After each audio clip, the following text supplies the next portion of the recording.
Ladies and gentlemen, welcome to the 97 Republic YouTube channel, where I react to UFC news, live events, basically just anything related to the UFC. So I kindly ask that if you enjoy the video, a friendly reminder to click the like button. If you want to become a part of this channel, feel free to click the subscribe button. And if you don't want to miss out on anything, you want to stay up to date, feel free to click the notification bell. All of this really contributes to the growth of this channel. I would really appreciate it, and I hope you enjoy this one.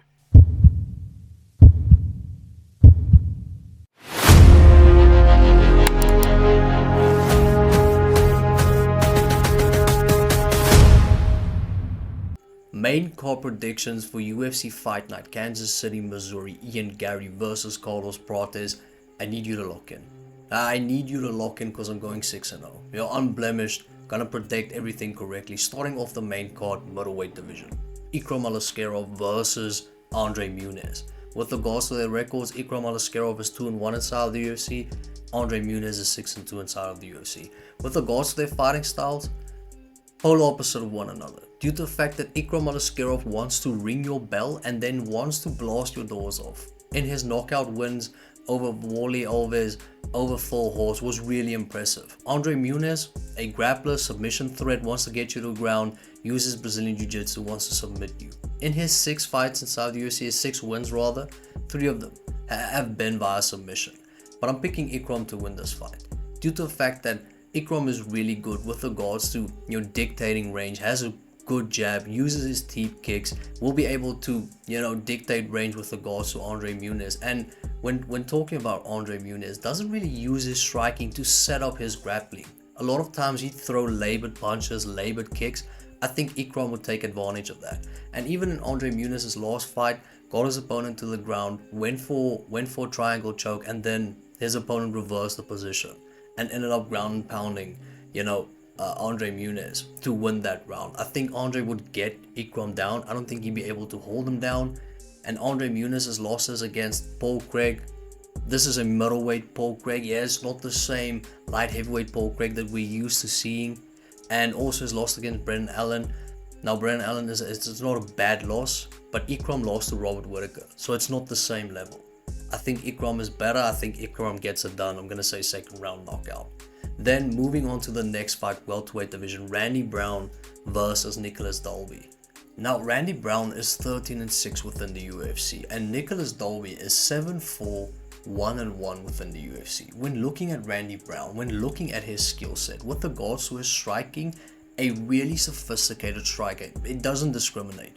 Goes to the head, goes to the body, uses his leg kicks, especially when he's fighting on the front foot, has his opponent backpedaling, a problem, and has a plethora of strikes that he uses, flying knees, hooks to the body, just a really impressive striker. With regards to Nicholas Dalby, much more of a volume and pressure type of guy, where he doesn't necessarily have knockout power. Even though he got the knockout win over Gabriel Bonfim and it was impressive, it was somewhat of the anomaly, because he uses his strikes more of a way to wear down his opponent, likes to get in close, likes to utilize the clinch, likes to go for a takedown, shoot his shot without the intent of actually finishing the takedown and have his opponent on the ground. Basically just wants to wear his opponent down.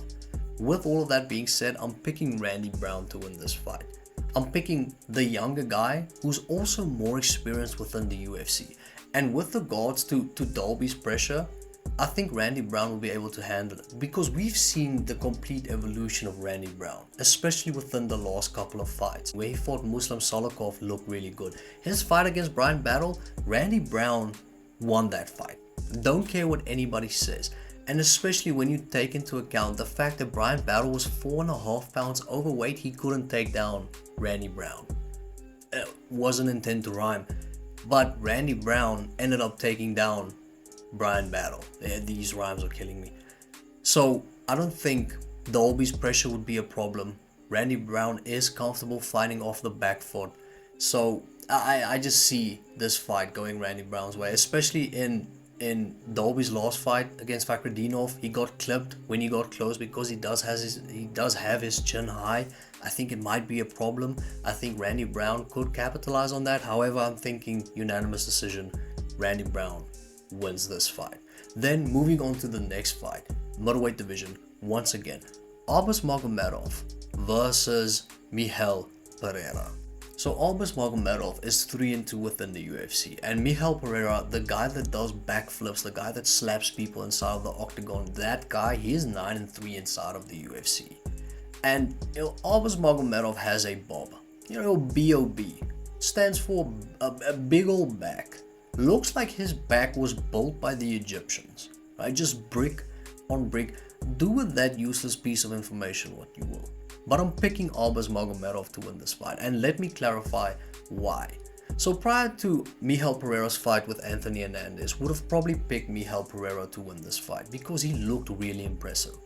A lot of this spectacular things that he used to do, he still did it, but he somewhat preserved his energy. He looked really good against Iho Potieria, he looked really good against Mikhail Olechechuk, and he looked good against Andre Petroski. But the problem is, Anthony Hernandez came out, and I think he gave us the blueprint on how to beat Michal Pereira. Basically just pressure, get him to the ground, and just wear on him. And Albus Magomedov fits that bill. Even though Albus Magomedov is 3-2 inside the UFC, he ended up debuting inside the UFC, got a victory. Then in his second fight, he fought Sean Strickland, lost. In his third fight inside the UFC, he fought Caio Baralho, lost. So, the record isn't a fair reflection of Albus Magomedov and with regards to his skill set. He is a guy who has good striking. I do think that Michal Pereira could actually end up clipping him, but I don't think he'd be able to knock him out. Due to the fact we saw Albus getting clipped against Bruno Ferreira, Albus then basically just went for a takedown and then ended up getting the finish later in that fight. Used his takedowns very well against Wally Alves. Now, just a disclaimer, every single middleweight on this card has beaten Wally Alves. But with that being said, Albus had 6 takedowns in those fights.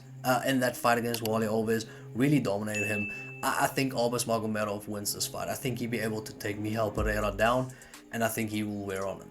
And basically just execute in the same way that Anthony Fluffy Hernandez did in his fight against Michal Pereira. And then moving on to the next fight, featherweight division, Giga Chikadze versus David Onama. Now Giga Chikadze is 8-2 within the UFC, David Onama is 5-2 within the UFC, and with regards to how they fight, basically the same person. Both of them like to stay on the outside, like to utilize their kicks, use it to their advantage. I mean, Giga has that patented Giga kick where he basically wants to bury his foot inside of your ribcage. But with regards to their punching, I feel like David Onama has the advantage, and that's why I'm picking David Onama to win this fight.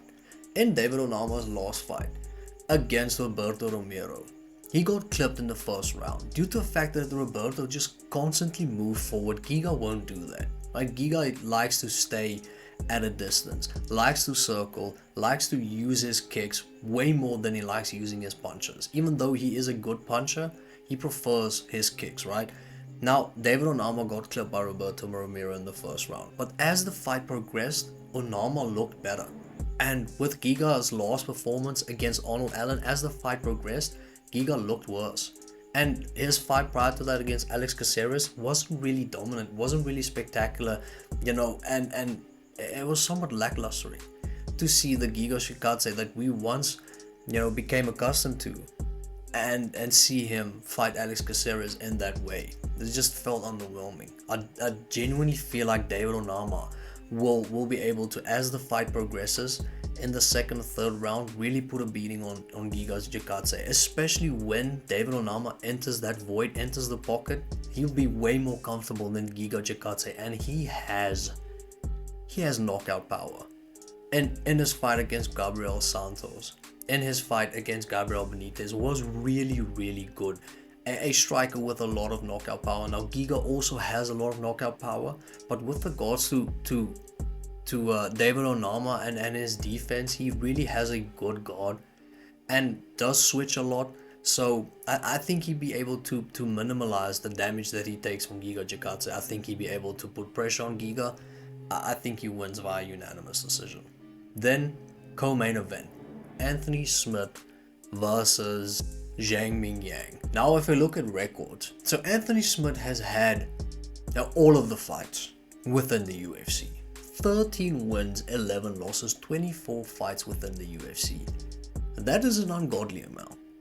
Against Zhang, who has had 2 fights within the UFC, won both of them. Now if you are an Anthony Smith fan, I would advise you to take a 2 to 3 minute break, because I don't think this bodes well for Anthony Smith. I'm picking Zhang Mingyang to win this fight, and the reason for it is Anthony Smith, I think it's well documented that this will be his last fight within the UFC, and the guy has a life outside of the UFC. You know, he's a UFC analyst. They use him for big events, put him on the panel, so you know he doesn't have anything to gain from this fight. He's already set with regards to his post-fighting career, and I think he basically just wants this as a final exclamation mark to what was his career. With regards to Zhang Mingyang, I'm looking at this guy, probably respectfully, the biggest guy in China. A massive guy for light heavyweight. Has 3 trunks, 4 legs, massive calves, uses his leg kicks really well. Has a good and powerful jab. With regards to his 2 fights within the UFC, both of them knocked out Ozzy Diaz, knocked out Brenson Ribeiro. Now, even though in that Brenson fight, you know, he got trouble prior to knocking out Brenson Ribeiro, didn't look like it phased him. He got hit with some good shots from Brenson. Didn't look phased, didn't look rocked, didn't look in trouble. I don't think Anthony would be able to put, you know, Zhang in trouble with regards to striking. I think if Anthony wants to win this fight, which obviously he does, wrestling. Put a lot of pressure on Zhang Mingyang, have him up against the cage, clinch him, wrestle him, try and take him down, try and wear on him. But if we look at Anthony's last performances, his loss against Dominic Reyes, his loss against Roman Dolidze, it just looks like a guy that is at the latter end of his career. And I think Zhang Mingyang wins this fight, and I'm gonna go with TKO.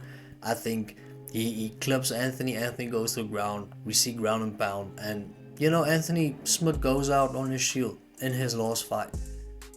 Referee stops it, we're done. And Zhang Mingyang wins. And I'm gonna say second round. I can't see this go any different than what I've, you know. Then heading on to the main event, because that's why we're here, right? Carlos Prates versus Ian Garry. Carlos Prates, one of the fighting nerds, 4-0 inside of the UFC, versus Ian Garry. Let's just say Ian Garry, and he's 8-1 inside of the UFC. And I'm picking Ian Garry to win this fight, due to the fact that this whole main card is filled with guys that got pushed into the fire a little bit too early. They weren't prepared and they found out. When we look at Aliskerov, looked really good in his debut inside of the UFC, knockout win. Looked good in his second fight inside of the UFC, knockout win. Fought Robert Whittaker and he found out. When we look at Albus Magomedov, looked really impressive in his debut inside of the UFC. Fought Sean Strickland. Fought Caio Borralho afterwards. Found out.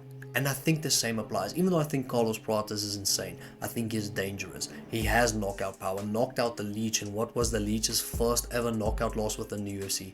Knocked out Neil Magny in spectacular fashion. I think it's too soon. I really think that the Jeff Neal fight would have benefited Carlos Prates if he was able to win that fight. Because even though Ian Garry has all of the headlines surrounding him and his middle name outside of the UFC, within the octagon, he is really good. And he is a winner. He knows how to win. When he fought MVP, knew that he wasn't going to get the better of exchanges with regards to striking. And ended up taking MVP down and almost submitted him twice. When we look at his fight against Jeff Neal, stayed out of trouble. Basically used volume to beat Jeff Neal. When we look at his fight against Shavkat Rakhmonov, he pushed Shavkat to the point where, you know, we haven't seen a lot of fighters do it. And Shavkat Rakhmonov is on that level of being the best welterweight within the UFC, along with Bilal. And Ian Garry almost in the 5th round, submitted Shafkat, was able to sweep him and end up almost submitting him via rear naked choke. Ian Garry is really good. Showed that he is a part of that level. I'm not sure Carlos Prates is a part of that level just yet. I think if Carlos Prates, fights a Jeff Neal, then proceeds to fight a Joaquin Buckley, someone that stylistically matches up better against him, because I think Ian Garry is definitely going to implement wrestling, implement grappling, have the fight play out on the feet, but then also switch it up, just to tire, to make Carlos Prates tired, to put pressure on him, make him feel uncomfortable, make him feel that pace. Ian Garry has gone 5 rounds. Carlos Prates is yet to go 3. So I just think with regards to experience, with regards to overall the better fighter, I think Ian Garry is the overall better fighter. And I think Carlos is just too inexperienced right now to be able to beat someone like Ian Garry, someone that is, top. He's currently ranked number 7. He's top 3 within the welterweight division right now. I think it's Shafkat, you could say Sean Brady, and then Ian Garry. And I don't think Carlos Prates is up there just yet. I think he could potentially get there, but I think Ian Garry wins, and I'm gonna go with unanimous decision, and that's basically my predictions. That's a 6-0. I feel it. Now I might be completely wrong, and yeah, we'll see. But let me know in the comment section. Give me your predictions, every fight, and what do you think is gonna be fight of the night with regards to the main card. I would really appreciate it, and I'll catch you in the next one.